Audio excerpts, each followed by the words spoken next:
আসসালামু আলাইকুম, কেমন আছো সবাই? চলে আসলাম একটা কুকিং ব্লগ নিয়ে। আর আজকে আমি কিন্তু তোমাদের ফিরনি রান্না করে দেখাবো। প্যাকেটের যে ফিরনিটা পাওয়া যায় সেটা আমি এখানে রাঁধুনির প্যাকেটের যে ফিরনিটা আছে সেটা দিয়ে আমি তোমাদেরকে আজকে ফিরনি রান্না করে দেখাবো। তো তোমরা পুরো ভিডিওটা না টেনে দেখতে থাকো, আমার সাথেই থাকো। প্রথমে কিন্তু এখানে আমি দুধ নিয়ে নিয়েছি, আর দুধটা দেখো কতটা ঘন এবং কতটা লোভনীয় দেখা যাচ্ছে।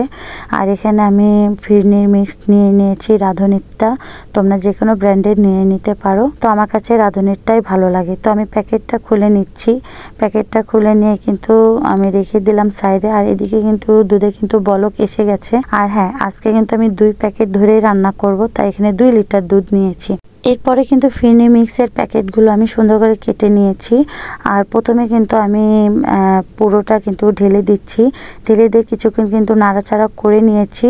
এরপর কিন্তু দ্বিতীয় প্যাকেটটাও কিন্তু কেটে আমি কিন্তু পুরোটাই কিন্তু সুন্দর করে ঢেলে দিই, এবং ঢেলে দেওয়ার পরে কিন্তু নাড়াচাড়ার কাজটা কিন্তু রানিং রাখতে হবে। তাই আমি একটা কাঠির সাহায্যে কিন্তু পুরো ফিরনিটা সুন্দর করে আমি কিন্তু নাড়াচাড়া করে রাখি। নাড়াচাড়া না করলে কিন্তু দলা পেকে যাওয়ার একটা সম্ভাবনা থাকে, তাই এটাকে আমি ভালোভাবে নাড়াচাড়া করে নিই। বেশ কিছুক্ষণ জাল দেওয়ার পরে কিন্তু এটা এরকম ঘন হয়ে আসছে, তোমরা দেখতে পাচ্ছ। তোমরা ঠিক এরকম ঘন করে নিবে ফিরনিটা। একটু ঘন না হলে কিন্তু খেতে ভালো লাগবে না। তো 2 লিটার দুধটাকে আমি জাল দিয়ে শুকিয়ে কিন্তু প্রায় 1 লিটার দুধের মতো করে কিন্তু সেটাকে ঘন করে নিয়েছি। তো তোমরা দেখতে পাচ্ছ কতটা লোভনীয় হয়েছে, দেখেই তো কিন্তু অনেকটা ভালোই লাগছে। যাই হোক, এরপরে কিন্তু আমি একটা বলে কিন্তু সুন্দর করে ঢেলে নিচ্ছিলাম।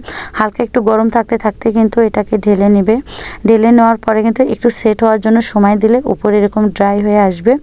দেন তারপরে কিন্তু তোমরা কিন্তু যে ড্রাই ফ্রুটগুলো কেটে রাখবে সেই ড্রাই ফ্রুটগুলো দিয়ে দিবে। এটা আমি কিন্তু আগে কেটে রেখেছিলাম, তোমাদেরকে দেখানো হয়নি। তাই এখানে আমি কিশমিশ এবং কাঠবাদাম কেটে নিয়েছি। আর তোমরা দেখতে পাচ্ছ একদম কুচি কুচি করে কিন্তু আমি এটাকে কেটে নিয়েছি। আর সাথে নিয়েছি কিন্তু পেস্তা বাদাম।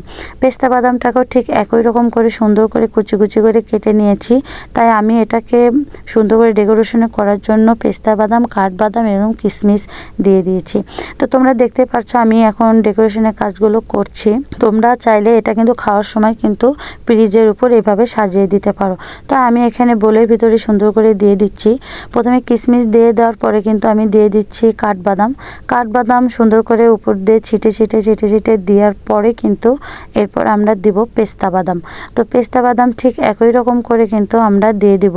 আর পেস্তা বাদাম এবং কাঠবাদাম কিশমিশের যে ফ্লেভার, এটা কিন্তু অনেক ভালো লাগে। আর যখন ফিরনি খাবে, দাঁতের তলে যখন পড়বে, এটা কিন্তু অলমোস্ট কিন্তু 7,000 গুণে বেড়ে যাবে। তো আজকে ফিরনি রান্নাটা খুব সহজভাবে দেখালাম। তো তোমরা কিন্তু এভাবে রাঁধুনি ফিরনি মিক্স কিনে কিন্তু খুব সহজে ঘরে কিন্তু এটা তৈরি করে নিতে পারো।